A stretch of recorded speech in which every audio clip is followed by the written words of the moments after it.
it's clear that his mind is being messed with on several levels, and he starts to question like a lot of things that are happening around him.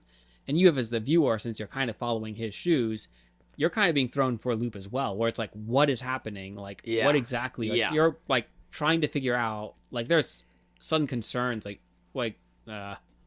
mean, maybe this jumping the gun too soon, but thinking like when Nathan starts to wonder, am I an android? Yeah, because like he literally has this moment is like he starts to wonder because he begins to, after he discovers the servant is an android who you think is human up until this moment, and he's like his mind is blown.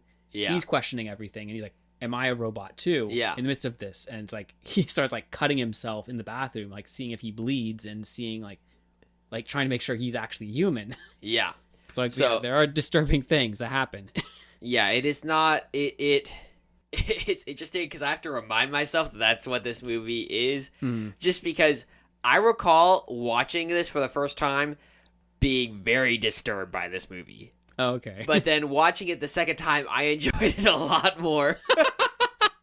Just because I was able to watch it and see what they did beforehand and then afterwards and go, okay, I see what they did here. This is really interesting, all that stuff. So I wouldn't say that it's an enjoyable movie to watch, maybe, especially on the first time. This time I did, maybe because I'm a bit of a, critic of movies, and I like to analyze how they do things and all that stuff. So I enjoyed it again. But I do think that it's kind of along the lines of something like... it's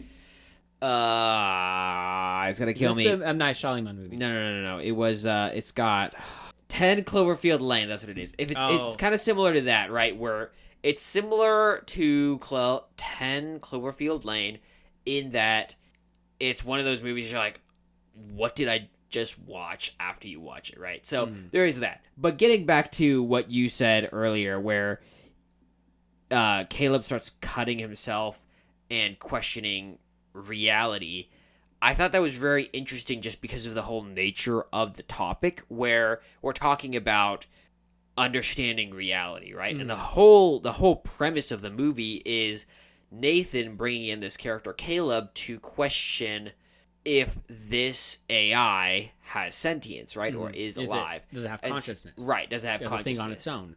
And there's a sense in which that scene where he's cutting himself is questioning that for him and for any of us, right? Where and in some ways it could be compared to the simulation theory about the universe, right? Where this is just a false recreation of something by a higher being, or this is not this. We in some ways, he's questioning if he's created in the same way that artificial intelligence is being created, especially because the artificial intelligence seems close enough to reality that he can't distinguish it, right? What was your impression of that? Obviously, it had a strong impression on you. Yeah, well, I mean, it's just like up until that moment where it's like, it's not even this like immediate shift. It's like this gradual shift, like things start happening where it's like he's questioning things, the weird things are happening, and then Ava appealing to him more or less, like to kind of get her out of there because she doesn't want to be there. Yeah.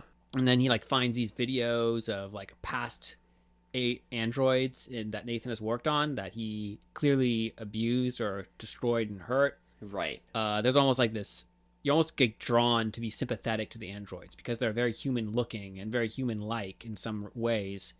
And then you begin to realize how realistic they are when you begin to realize the help is a former android that's helping. Which I guess there's clear indicators of that even early on where it's like she doesn't speak English. Yeah. She's like, but she does everything he tells her to, like Nathan tells her to. And then like there's just all these things that happen and just like and like even the whole dance scene, which was just so weird in the middle of it. It just like it just adds to that whole confusion to Nathan, like what is happening? Like what, almost that whole like throwing you for a loop, like creating confusion. And it's just like it's that moment where he's like he realizes these human-looking people like are androids created by Nathan, and it's like he doesn't know what he believes anymore because some of his foundational beliefs like have been upended. Yeah, he begins to wonder, "Am I being lied?" And he knows he's being lied to, so it's like, "Am I actually human?"